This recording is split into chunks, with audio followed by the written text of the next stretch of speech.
January 17, 1945. In the sweltering humidity of a fortified bunker on Luzon Island in the Philippines, the air hangs heavy with the metallic tang of gunpowder and the faint acrid scent of antiseptic from captured crates. Japanese technicians, their faces gaunt under flickering lantern light, pry open an American medical kit salvaged from a fallen Allied position, their hands trembling not from fear, but from the weight of discovery as vials of a mysterious golden liquid glint in the shadows. This moment, amid the relentless roar of artillery in the Pacific Theater, marked a quiet rupture in the facade of imperial certainty. As the war dragged into its fourth brutal year, the Japanese Empire grappled with the harsh realities of tropical warfare, where wounds festered rapidly under the assault of bacteria thriving in the heat and mud. Battlefield infections claimed more lives than bullets in many campaigns, turning minor injuries into death sentences.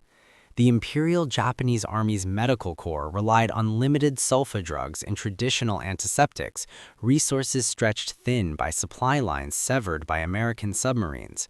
Yet here, in this unassuming kit, lay evidence of an adversary's ingenuity that defied expectation, a drug called penicillin, mass-produced on a scale that seemed impossible, transforming the very nature of survival in combat. The technicians had anticipated scavenging rudimentary bandages or quinine tablets, the sort of sparse provisions that mirrored their own dwindling stockpiles. They envisioned American soldiers as products of a decadent society, ill-equipped for the rigors of total war, succumbing to the same microbial enemies that plagued Japanese troops in the jungles of Guadalcanal or New Guinea. Instead, they uncovered rows of ampules filled with this antibiotic wonder, enough to treat dozens of men without rationing. The shock rippled through their ranks. Whispers spread of a substance that halted infections in hours, not days, allowing wounded soldiers to return to the front lines with unprecedented speed. One technician, examining the labels under a magnifying glass, recalled fragmented intelligence reports of Allied medical miracles, but the reality before him shattered the propaganda of Japanese superiority and endurance in spirit. Historical records from the era confirm the technician's astonishment.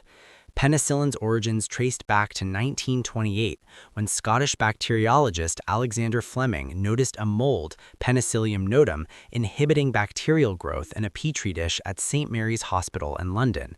Yet it languished as a laboratory curiosity until 1940, when Howard Florey and Ernst Chain at Oxford University purified it and demonstrated its efficacy in mice, injecting lethal streptococci into 8 rodents. 4 treated with penicillin survived unscathed.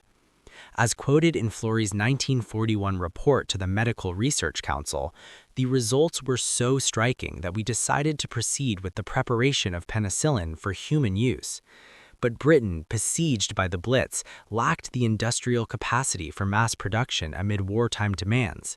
The turning point came in July 1941 when Florey and his assistant Norman Heatley crossed the Atlantic to enlist American aid.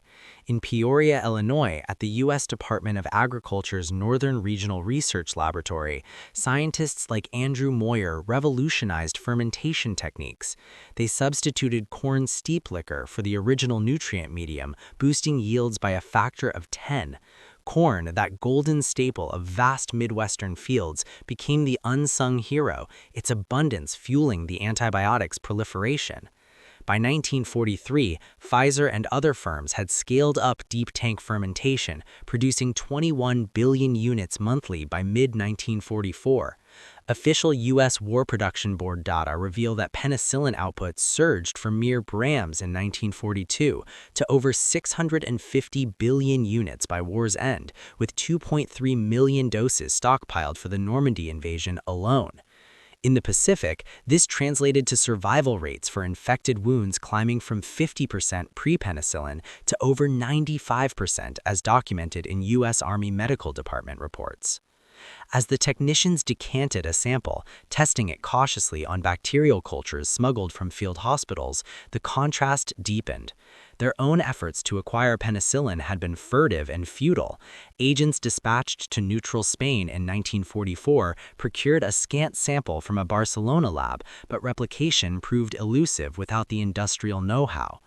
Intercepted Allied dispatches, later declassified, spoke of penicillin's deployment in battles like Leyte Gulf, where American medics administered injections directly on the beaches, staving off gangrene and sepsis. Japanese military journals from the period, such as those archived in the National Diet Library, note isolated captures of these supplies, with one 1945 entry describing the drug as an enemy weapon more insidious than bombs, healing their ranks while ours diminish. The technicians expected scarcity, a reflection of what they perceived as Americans' materialism's weakness. Instead, they encountered bounty, vials upon vials symbolizing an inexhaustible wellspring drawn from corn's endless harvest, embodying the democratic ethos of shared prosperity and innovation. This encounter precipitated a profound shift in perception. For these technicians trained in the rigid hierarchies of imperial science, the penicillin represented not just a medical breakthrough, but an ideological earthquake.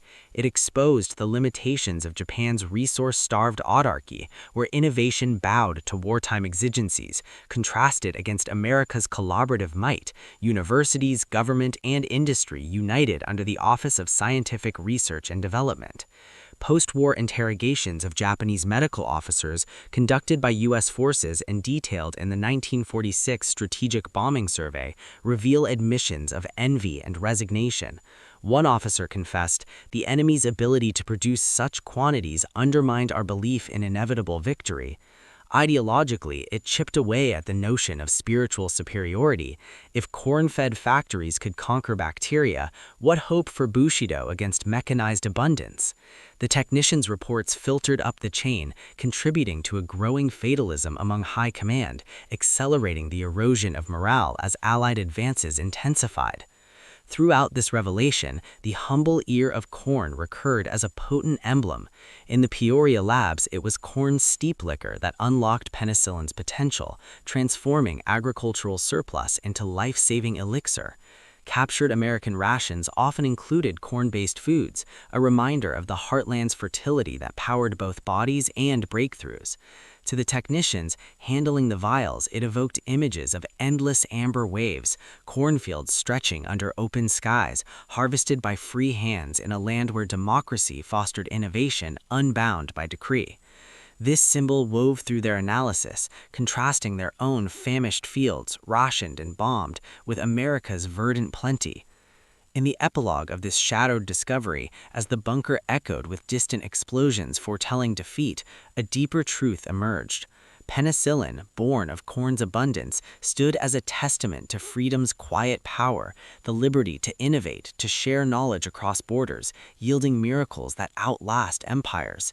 In healing wounds that once doomed warriors, it whispered of a world where democracy's harvest sustains not just survival, but the human spirit's unyielding advance against darkness, reminding us that true strength lies not in conquest, but in the boundless yield of open fields and open minds.